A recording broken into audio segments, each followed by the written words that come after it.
Привет, я Влад, а это Silverado EV, еще один электропикап.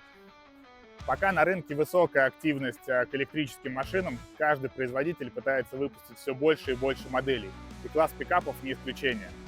Сейчас в этом классе достаточно много уже машин, начиная от F-150 Lightning от 63 тысяч, заканчивая Хаммером примерно за 100 тысяч.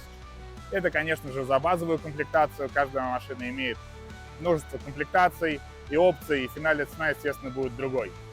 Также каждая машина имеет уникальный внешний вид и какие-то свои особенности. В общем, есть из чего выбрать.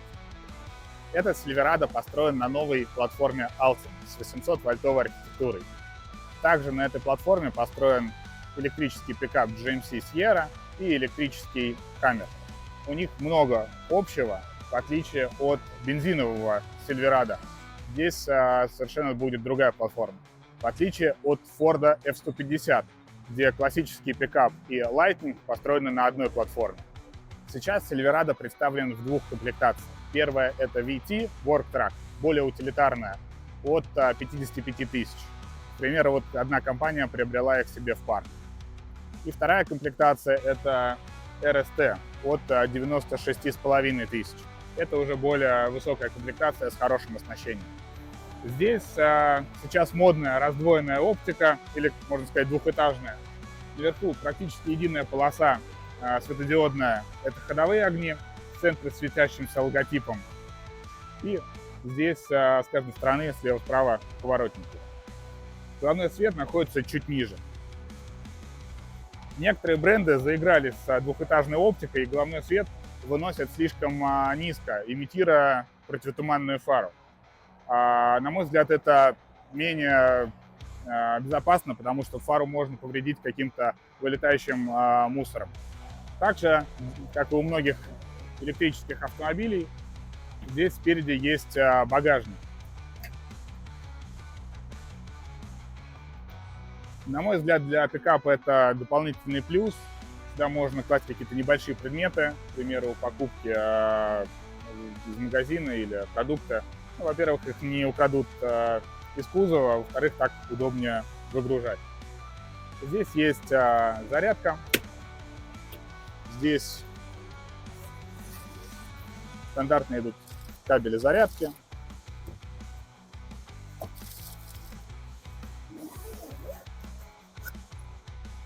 Также есть ремкомплект. Я говорил про это в ролике по Genesis Coupe, что многие бренды отказываются от запасных колес в пользу ремкомплекта. И даже вот у таких больших машин. Кнопка закрытия и открытия багажника только вот здесь под бампером. Нигде внутри дополнительной кнопки нет. Это, на мой взгляд, не очень удобно.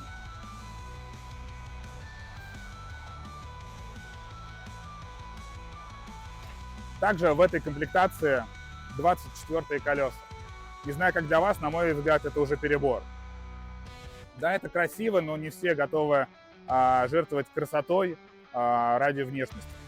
Я помню времена, когда производители только начали предлагать 22-е колеса, и тогда это казалось просто огромным размером, но сейчас совершенно спокойно уже предлагается 24-е. Это нормально. Ну, посмотрим, что будет дальше. Эта комплектация имеет стандартную фиксированную подножку, выдвижной здесь нет. Задние колеса подруливают при повороте, но режима краба, как, к примеру, у Хаммера, здесь нету. За колесами мы видим небольшие тормоза. Не знаю, насколько их будет хватать, но поскольку есть режим рекуперации, мне кажется, должно хватить. За колесом видно баллоны пневмоподвески. Здесь пневмо на всех колесах, и спереди, и сзади. Рабочий клиренс 22,6. Пневмо может опускаться на минус 7 сантиметров и подниматься на плюс 12 от стандартного положения. Кратко основная информация техническая. В длину машина почти 6 метров, в ширину и высоту по 2 метра. Вообще он выглядит очень огромным, но на самом деле это стандартный размер для полноценного пикапа с двойной кабиной. Здесь так называемый электрический полный привод, то есть моторы стоят и на передней, и на задней оси. Суммарная мощность 754 лошадиные силы и больше 1000 крутящего момента. Эти моторы питаются от аккумулятора 205 кВт-часа. Заявленная дальность хода примерно 440 миль или около 700 километров. Это весьма неплохо звучит. Но в реальности, наверное, будет чуть ниже. Динамика этого пикапа примерно 4,5 секунды. Для сравнения, это столько же, сколько Camaro SS с V8 разгоняется. Но с учетом, что этот пикап весит почти 4 тонны. Вообще, внешне мне этот Silverado кажется самым красивым электрическим пикапом из всех, что сейчас представлено. Теперь грузовая платформа. Она находится высоко, но заднюю дверку можно использовать как ступеньку. Длина платформы 1,5 метра, но если нужно перевести что-то более габаритное, вот эту заднюю стенку можно открыть. Сейчас покажу как.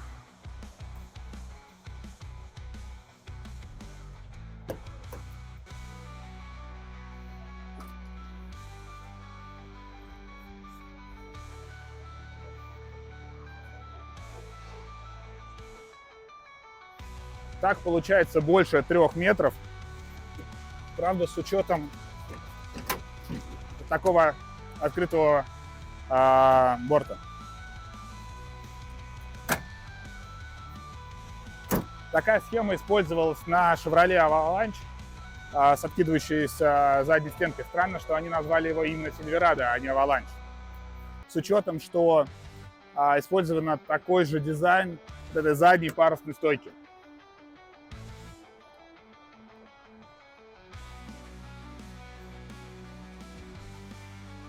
Также Chevrolet красит в этот синий цвет буквы «И», дабы показать, что машина относится к классу электрических машин.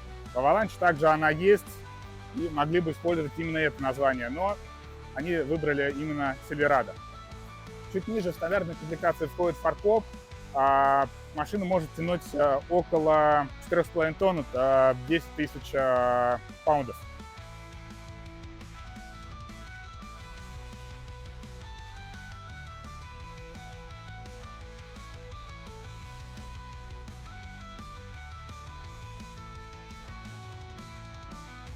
Сейчас я вам в обратном порядке покажу, как это все собирается обратно. Значит, первое — это основная стенка. Есть. Дальше мы отстегиваем стекло, которое вот здесь фиксируется.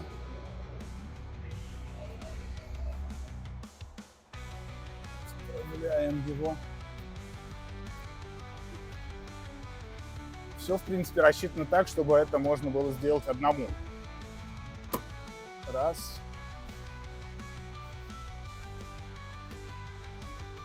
Чуть-чуть.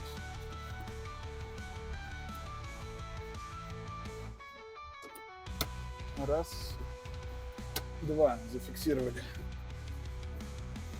Теперь спинка. Сидушка. Здесь то же самое. Спинка, сидушка. Все, готово. В принципе, ничего сложного, одному можно справиться. С левой стороны порт зарядки. Машина поддерживает быструю зарядку. Это значит, что за 10 минут машина может набрать 100 миль или примерно 160 километров пути. Этот пикап имеет двойную кабину Crew Cab. Здесь полноценные 5 мест. Места сзади очень много, и над головой, и особенно в ногах. Здесь полноценно сядет 3 человека, никакого туннеля нету, поэтому всем будет удобно. Спинка, к сожалению, здесь не регулируется.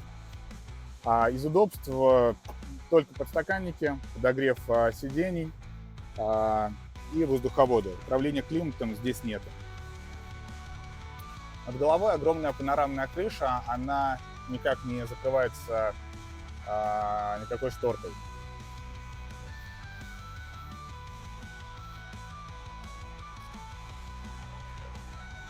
Теперь водительское место. На дверях искусственная кожа с красивой строчкой, которая продолжается по всему салону. Здесь есть память сидений на два положения и музыка Bose.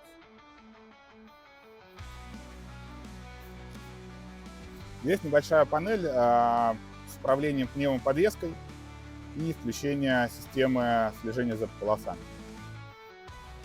Далее в интерьере 14-дюймовый проекционный дисплей, 11-дюймовый дисплей водителя.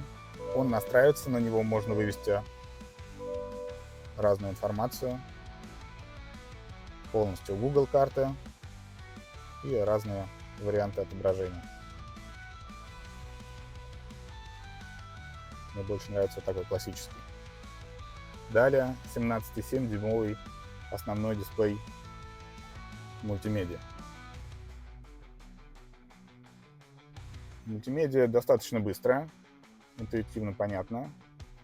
Здесь встроенные сервисы Google, включая Google карту с пробками, а вот Android Auto и Apple CarPlay здесь нет, за что Chevrolet уже получил кучу хейта. На мой взгляд, это не так страшно, но кому как удобно. Слева здесь управление светом и выключение автомобиля. Ниже климат-контроль, но также выведены физические кнопки климата. Я считаю, это очень классно, намного удобнее и безопаснее. Вообще в салоне очень много места, огромный подлокотник, здесь шильдик First Edition, потому что это первая комплектация. Здесь есть беспроводная зарядка и USB.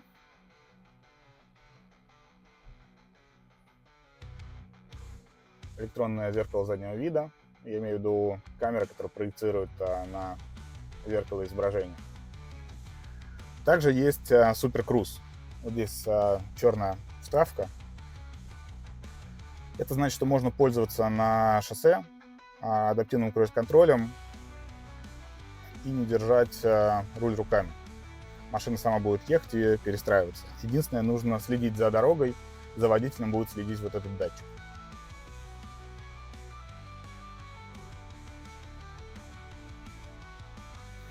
Небольшой обзор самой мультимедийной системы. Значит, приборная панель водителя имеет несколько видов, скажем так. Такой стандартный с двумя колодцами и в центре информация. Полностью Google карты. И в левой части основная информация по скорости и заряду. Здесь слева скорость, в центре круиз-контроль, справа музыка. Вот такой минималистичный и универсальный, когда в центре будет отображаться информация по скорости и заряду. Слева можно вывести различную информацию, например, по состоянию заряда. И справа тоже различную информацию по музыке.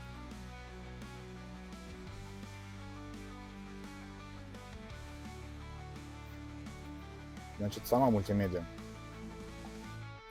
Вот это основной домашний экран. Есть вот такой комбинированный. Можно вывести сюда информацию, а здесь большая карта. Полностью по музыке. Полностью карта.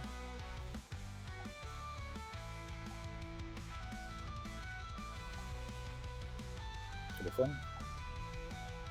Здесь настройки. Здесь включается подруливание задней подвеской, автоматический дальний свет, блокировка окон, автоматическая парковка.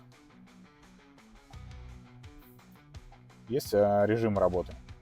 Сейчас мы в нормальном находимся, есть кастомизированный, оффроуд и для прицепа. Также есть кнопка буста.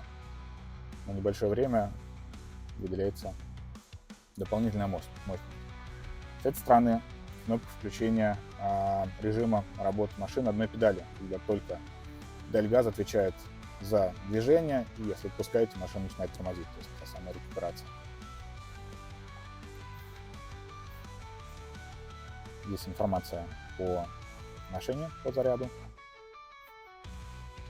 Play Store, где можно докупать разные приложения.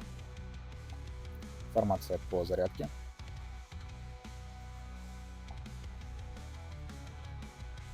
Голосовой помощник Alexa. Информация по прицепу. Климат. Wi-Fi. Персональные настройки и камеры. Здесь есть камера 360 с разными режимами обзора.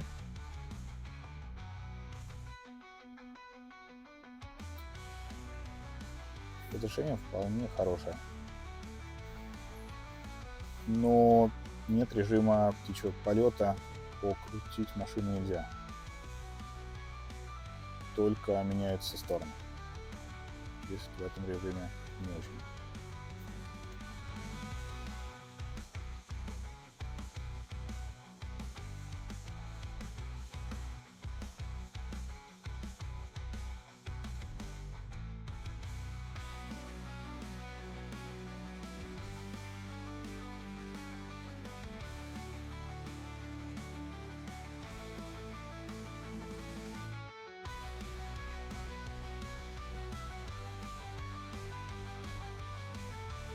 Итак, время тест-драйва Chevrolet Silverado EV.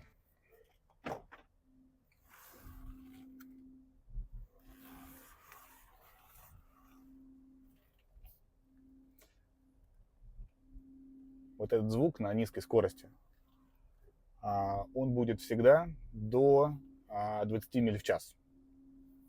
Его никак отключить или сделать тише нельзя. Зачем они сделали его именно в салоне, а не снаружи? Снаружи, понятно, он предупреждает пешеходов, что едет электрический автомобиль, как бы бесшумно, чтобы предупредить о себе. Зачем они сделали его в интерьере, непонятно. Итак, я неоднократно уже ездил на разных электрических автомобилях и понимаю, что это такое. Что машина едет тихо, машина едет быстро, высокое ускорение, мгновенный отклик на педаль газа. Но интересно прокатиться именно на пикапе. Машина огромная и сидеть, конечно, чуть-чуть непривычно. Кстати говоря, посадка удобная из-за того, что левый и правый подлокотник симметрично. Удобно вот так положить руки. Особенно будет удобно на дальней поездке с использованием суперкруза. Можно было вообще не использовать руль по назначению, просто проложить маршрут. Поскольку здесь 24 колеса, очень большие, и мне будет интересно, насколько это комфортно. Потому что на данный момент производитель не предлагает заказать опцию колеса меньшего размера. Также будет интересно оценить обзорность из-за задней большой парусной стойки, насколько вообще удобно им маневрировать в городе. Мы сейчас находимся в таком старом местечке, здесь много старых зданий, узкие улочки, поэтому как раз посмотрим, как маневрирует машина. Здесь можно увидеть информацию по расходу энергии. Полностью карта с пробками. На мой взгляд, удобнее, чем CarPlay. Этот звук, конечно, надоедает. Вот, кстати, нам навстречу едет соплатформенный брат Электро-Хаммер. Чуть-чуть по встречной полосе он двигался. Вот мы преодолели 20 миль, и этот звук пропал.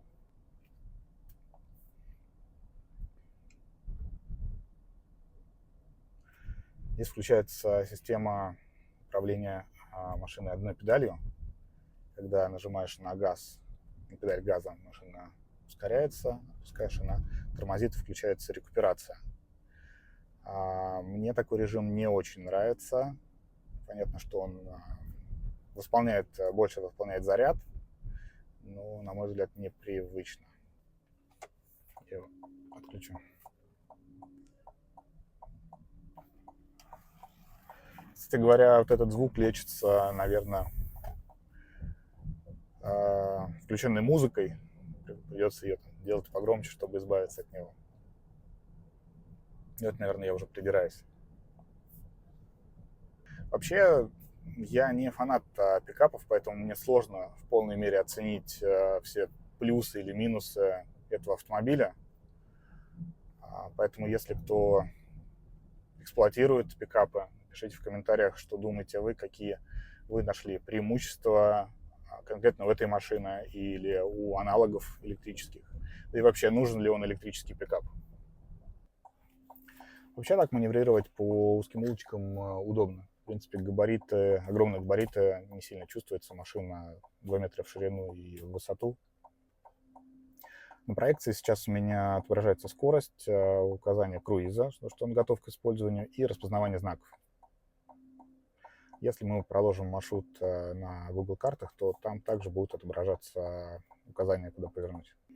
Мне понравился именно Silverado из, скажем так, вот этой тройки GMC Sierra и Hammer, и, собственно, Silverado. Hammer слишком вычурный, он, конечно, такой, я прошу прощения, наверное, чуть цыганский. Ну, как шоу-кар он красиво выглядит, но привлекает внимание, но не знаю, насколько для повседневной эксплуатации. GMC мне не менее понравился внешним видом, то, как исполнен дизайн и передняя часть. И, кстати говоря, там очень низко расположена головная оптика, про что я говорил, что это можно повредить. Но самое главное — интерьер. Здесь вот это классическое расположение монитора перед глазами, прибора. С правой стороны мультимедиа. Выглядит привычнее и красивее. В GMC Sierra вот этот монитор мультимедиа расположен вертикально. Он как будто вставлен туда извне и, на мой взгляд, выглядит некрасиво. Все-таки мы находимся в машине именно внутри, да, и интерьер должен нравиться. Не знаю, кому как удобно, мне вот этот интерьер понравился больше. Здесь еще есть небольшое меню настроек. Здесь как раз включается вот режим подруливания. Сейчас он включен, и машина очень маленький радиус разворота. Также здесь режим автопарковки, наверное, уже системой, которой не удивит никого. Если так можно сказать, нам повезло с дорогой, она такая не очень ровная, здесь много стыков. И чувствуется как раз, что жестковата машина. Конечно, 24 колеса — это красиво, но я бы, наверное, выбрал бы 22-е. Здесь с правой стороны настройка подвески. Здесь сейчас мы едем в нормальном режиме. Можно ее поднять на повыше и максимальный. И также чуть-чуть опустить. Нижний режим как раз называется выход, чтобы удобнее было.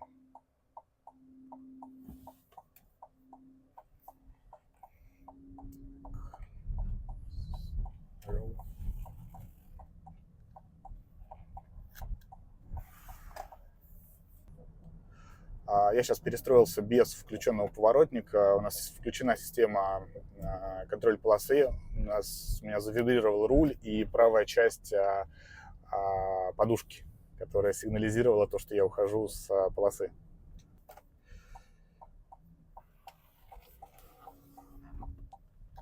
Правую сторону я не очень пока хорошо почувствовал. Но дело привычки. Я на машине сейчас еду первый раз. Поэтому, конечно, не хочется поцарапать. Машина высокая, но не хочется об бордюр поцарапать большой диск. Так, у нас есть возможность прокатиться по фривею, по большой дороге. Сейчас чуть-чуть ускорение. Понятно, что машина набирает хорошо. Понятно, здесь почти 750 лошадиных сил. Так, попробуем здесь суперкруз. Yes. Все. Окей. Чуть-чуть страшно из-за большого транспорта хочется придерживать руль руками, чтобы машина не потеряла полосу, потому что машины, которые оснащены просто адаптивным круиз-контролем и распознаванием полосой, частенько из-за плохой разметки, из-за стертой разметки ее теряют, и, как правило, теряют самый нужный момент, к примеру, в повороте. И сейчас просто привычка, то, что нужно держать руки где-то рядом, да и вообще, собственно, там нельзя отпускать руль. Здесь это все работает. Конечно, классно так. Чуть можно отодвинуть спиночку и все. Проложить маршрут куда-нибудь в какой-нибудь национальный парк. Совершенно спокойно ехать. Сейчас у нас установлена скорость 53 мили, а впереди идущая машина едет с такой же скоростью.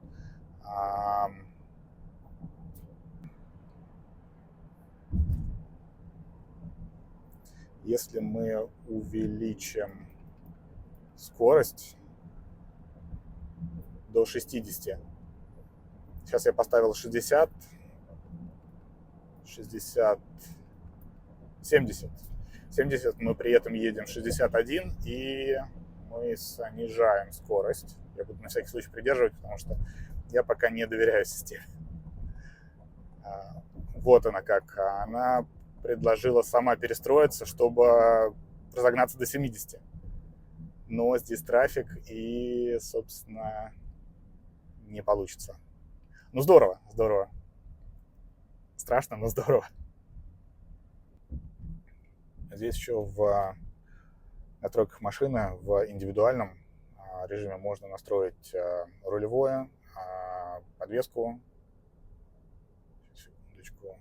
Чуть подтормаживает. Педаль газа. Подстроить под себя. Я привел подвеску в нормальный режим, она стала помягче на неровностях.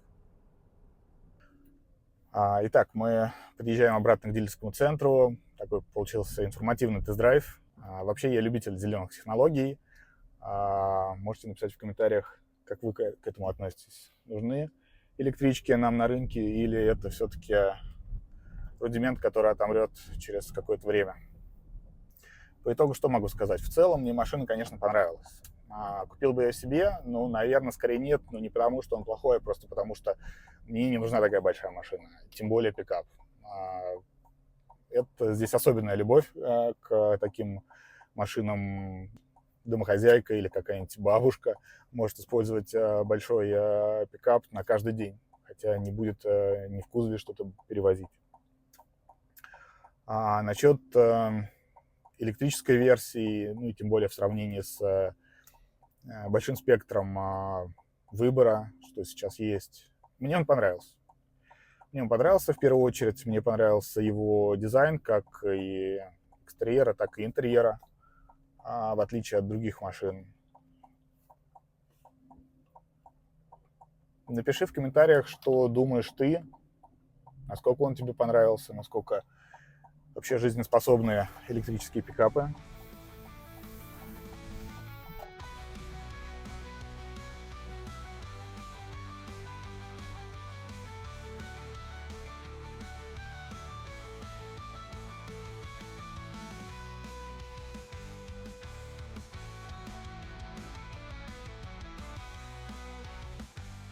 Ну что, вот подошел наш тест-драйв к концу, и этот обзор. Мне машина понравилась. Пиши в комментариях, что ты думаешь об электрическом пикапе, что ты думаешь о конкретно Chevrolet Silverado. Купил бы ты себе такой или нет, или есть вариант, на что лучше потратить деньги. Подписывайся, дальше будет больше тест-драйвов, больше интересных машин. Пока!